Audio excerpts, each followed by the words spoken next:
I didn't lose him because of cheating. I lost him because of lies my best friend whispered in my ear. And that's the part nobody gets. People expect betrayal to be loud. Lipstick on a collar, a text you weren't meant to see, a fight that ends with the truth spilling out. Mine wasn't like that. Mine was quieter, slower. It was poison disguised as advice. Concern wrapped in friendship. It was the person I trusted most, turning her voice into a weapon and using it against me. Cheating, I could have fought. Lies sink in. They don't just break your relationship. They break your sense of reality. And once you stop trusting what you see, you start trusting what someone else tells you. That's how I lost him. Not to another woman, but to the woman I thought was my sister. My name's Lila, I'm 27, and until last year, I thought loyalty was something you could measure in years. I thought the longer you knew someone, the safer they were. Turns out time doesn't build loyalty.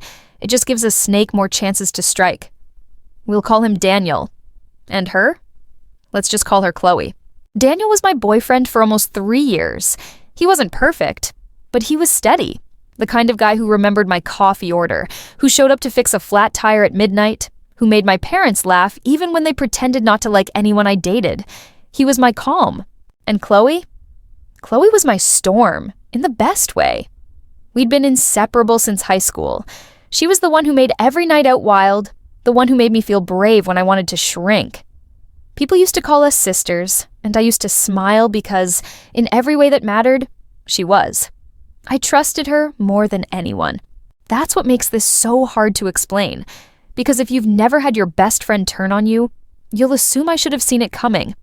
But it doesn't happen like that. It's not a knife in the dark. It's a whisper, a warning, a seed planted so carefully you water it yourself.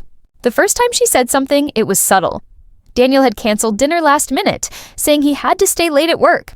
I was annoyed, but not suspicious. Chloe leaned over her glass of wine and said, almost too casually, "Does he cancel on you a lot lately? Maybe I'm imagining it?" I laughed it off. She gave me a smile like she'd said nothing at all, but her words stuck. That was Chloe's gift. Every comment dressed as concern. She never accused, she just suggested. "I'm sure it's nothing, but..." That was her favorite phrase. And with each nothing, she built me a world where Daniel was hiding something, where I was the fool who hadn't noticed. Looking back, I see the foreshadowing. The private jokes she had with him, little digs she made in front of me. One night at a party, I caught them laughing about something I wasn't a part of. Chloe noticed me looking and quickly said, "Relax. He was just making fun of how picky you are about pizza toppings." Daniel smiled sheepishly.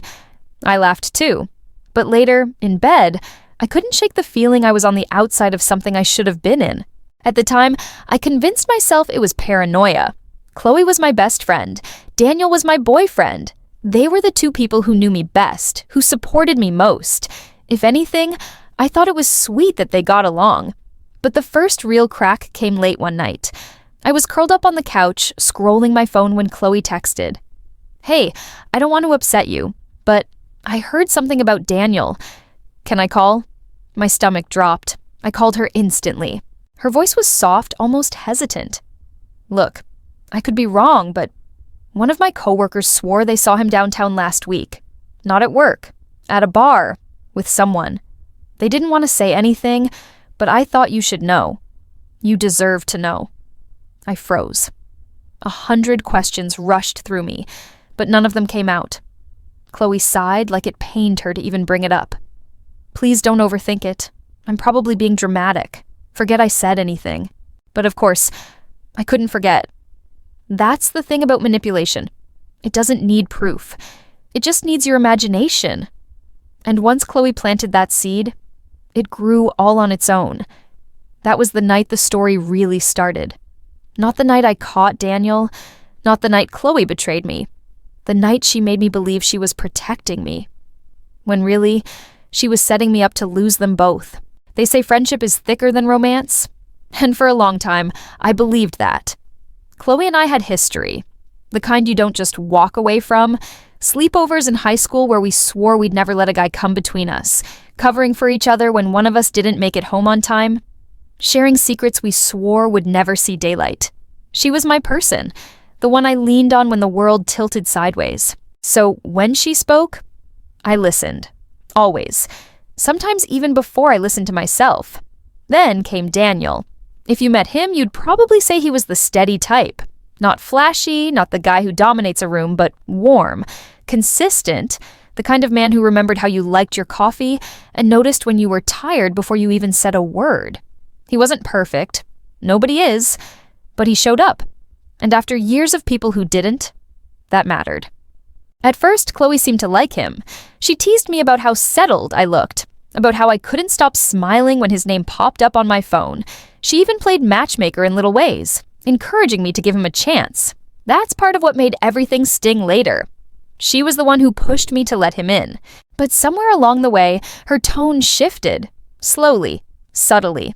At first, it was harmless jokes. He seems a little too quiet, doesn't he?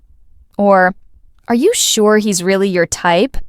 She always framed it like she was looking out for me, playing the role of the protective best friend, the one who saw things I was too in love to notice. And I believed her. Why wouldn't I? She'd earned that trust over years of loyalty. If Sarah said she noticed something, maybe I should pay attention. Daniel noticed the tension. He'd ask if everything was okay between us, if Chloe was upset with him. I brushed it off, told him she was just being Chloe, but deep down, I felt a quiet unease I couldn't name. The first real crack came one night when Chloe leaned in, serious, and said, I don't want to upset you, but sometimes the way Daniel looks at other girls makes me wonder if he's really as solid as you think. Her words hit harder than she knew, because once someone plants doubt like that, you start seeing it everywhere. A second too long when a waitress smiled at him, the way he complimented a coworker, little things that, on their own, meant nothing. But layered with Chloe's voice in my head, they grew sharp edges. That night, lying awake beside Daniel, I kept replaying her tone, the weight in her eyes. And I told myself the one thing that anchored me, the one thing that justified ignoring my own gut. If Chloe says it, maybe she sees something I can't. The first crack didn't come from Adam. It came from Sarah's voice, low and urgent, like she was doing me a favor I didn't ask for. We were sitting in her kitchen, mugs of coffee between us, when she leaned forward and said, Look, don't freak out, but I think Adam's been texting someone else. The air dropped out of the room. I laughed, but it sounded hollow. What are you talking about? She bit her lip, eyes darting like she almost regretted saying it. Almost. I saw him on his phone the other night, smiling, the way guys do when they're flirting, and I think her name was Emily, or Emma, something like that. My stomach knotted. Daniel wasn't the type to flirt. At least I didn't think he was. But the seed was planted, and it grew fast. That night, I asked him. Casual at first. Hey, who were you texting earlier this week? He looked up from the couch, confused. What are you talking about? I barely text anyone except you and work. I pushed harder. Don't play dumb, Adam. Was it Emily or Emma? He blinked, shook his head, genuinely thrown. I don't even know an Emily. Where is this coming from? The way he said it made me pause. He looked innocent. Hurt, even. But Chloe's voice kept echoing in my head. I just don't want you to get hurt. The next day, I went back to Chloe. Told her what he said, told her how confused he looked. She sighed like she was carrying the weight of my heartbreak before it even happened. That's what they do. They deny. They make you feel like you're crazy. I've seen it before. I just don't want you to waste your time. Her words dug under my skin. Crazy. That's the word that always scares you. The idea that you're blind to something obvious. And then came the nail. She pulled out her phone, thumb swiping across the screen before she turned it toward me. A screenshot. Daniel's name at the top. A text that read, You looked amazing tonight. Wish I could have stayed longer. My throat closed. There, she whispered. I wasn't going to show you, but you deserve to know. I stared at it, every rational part of me trying to fight back. Maybe it was out of context. Maybe it wasn't real. Maybe there was some explanation. But when you've known someone as long as I'd known Chloe, you don't question whether they'd lie. You question whether you're finally seeing the truth. That night, when Daniel reached for me in bed, I pulled away. He looked hurt, confused again. "What did I do?" he asked, and all I could think was, if Chloe showed me proof, maybe I've been blind all along. I wish I could tell you there was one moment where everything became clear, but there wasn't. It was a drip feed, a slow poison. Chloe didn't just hand me one big lie and expect me to swallow it whole. She poured it into me, sip by sip, until I couldn't taste the difference between her words and my own thoughts. She positioned herself as the only truth teller in the room. She made Daniel the villain before he'd even had a chance to defend himself. And me? I became the confused jury, sitting in the middle, unsure which testimony to believe. When Chloe spoke, she had this way of making it sound like she was reluctantly dragging herself into the mud.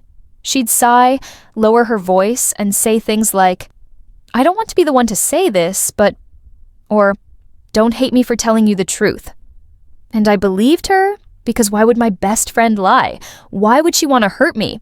Meanwhile, Daniel grew more and more frustrated.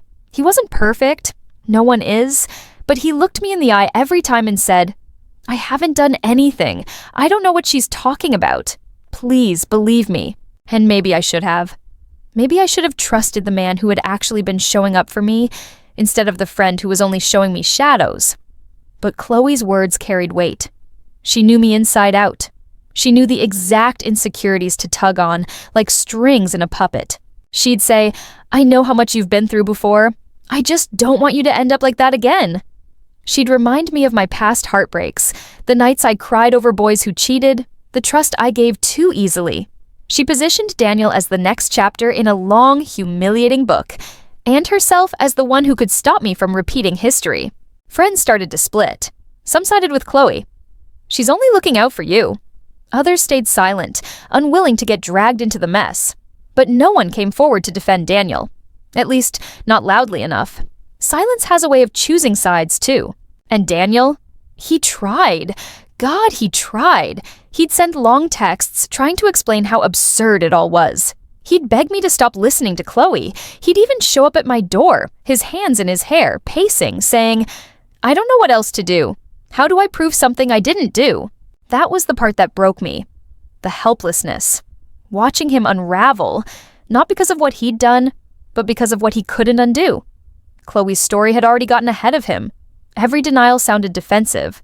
Every silence looked guilty. And me? I spiraled. My journal from that time looks like the ramblings of someone losing their grip. One page. Daniel wouldn't do this. The next. Chloe has no reason to lie. Another. Why can't I just know the truth? I started watching Daniel like a detective instead of a girlfriend. I checked his phone when he wasn't looking. I replayed our conversations, searching for cracks in his tone. I compared timestamps of texts, screenshots, tiny details that didn't even matter. But that's what happens when gaslighting takes root. You stop trusting your own reality. You outsource your truth to the person who's loudest, not the one who's honest. And Chloe was always the loudest. The night I broke things off with Daniel, it wasn't dramatic. It wasn't even final. It was a surrender. We sat across from each other in the quiet, him begging me to believe him, me too tired to argue anymore. He said, "I love you. I haven't lied to you." And I said, "I wish I could believe that." That was it. No screaming, no throwing things, just the sound of something cracking so quietly, you almost miss it. When he left that night, I thought the pain in my chest was heartbreak. But looking back, I realized it was something worse. It was the beginning of me losing faith in myself. Because when you break up with someone over lies, it's not just them you lose. It's your own judgment. It's your ability to say, "I know what's real." And Chloe, my best friend, my so-called protector, sat with me afterward, holding my hand, whispering, "You did the right thing." But if it was the right thing, why did it feel so wrong? After Daniel and I broke up, Chloe was everywhere. At first, I thought she was just being a good friend, filling the void. She'd show up with takeout, sit cross-legged on my couch, pour wine, and say things like, "See, you're better off without him." But the timing was eerie. The more distance I got from Daniel, the more my brain started replaying things I hadn't connected before. like the night Chloe first warned me about his sketchy behavior. That same week, Daniel had been at his lowest. Overworked, quiet, confiding that he felt like he was failing. He needed support. And what did I give him? Cold suspicion, because Chloe had planted it in me. Or the time she said she saw messages on his phone. That was right after Daniel had canceled plans with me to help his mom move. He'd been tired, disheveled, vulnerable, and instead of thanking him for being family-oriented, I interrogated him. Because Chloe had nudged me toward doubt, right on cue. Her lies weren't random. They were timed. She knew when Daniel was stretched thin, when he'd be least able to defend himself, when a misplaced word could look like guilt. And she fed me poison at those exact moments, making me question him at his weakest. And then there were the overlaps, little coincidences that didn't feel like coincidences anymore. She'd say, "I saw him at the cafe, looking a little too friendly with someone." Later, I'd remember, that was the same day I was supposed to meet Daniel after work, but he canceled because of something that came up. Or she'd drop hints like, "Don't you think it's weird he never texts back right away?" And sure enough, I'd scroll back and see gaps in our conversations. Gaps that, in hindsight, matched up perfectly with the nights Chloe was busy and unreachable. It was like realizing I'd been following a map, only to discover she'd drawn it herself. Every detour, every pit stop, planned. Post-breakup, she leaned into the role even harder. She'd show up laughing, carefree, changing the subject when I asked too many questions. But underneath, I started to notice the smug little smirk she couldn't hide. Like she knew she'd won. One night, sitting on my floor with empty wine glasses between us, I caught her staring at my phone when Daniel's name lit up the screen. She looked away too quickly, pretending not to notice. That was the first time my gut whispered something ugly. She wanted this. She wanted him gone. I started journaling, writing down the overlaps, the warnings, the arguments, the dates that lined up. Seeing it in ink made it real. Chloe hadn't been warning me. She'd been setting me up. She positioned herself as my safety net while quietly cutting the rope under my feet. And the realization hit like a slap. I didn't lose Daniel because of who he was.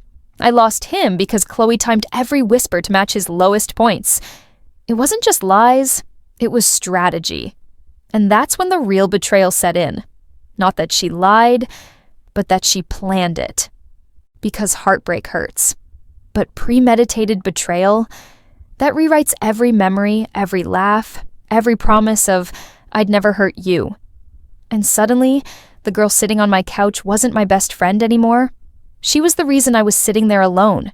It was a mutual friend who slipped. We were standing in line at a coffee shop, and she smiled at me in that awkward, pitying way people do when they don't know what to say. Then she said it, casual, harmless, but enough to make my stomach twist. "I saw Chloe and Daniel the other night, at the pub near the park. I didn't know you guys were all hanging out again." I didn't correct her. I couldn't. My throat locked, and I just nodded like it was nothing.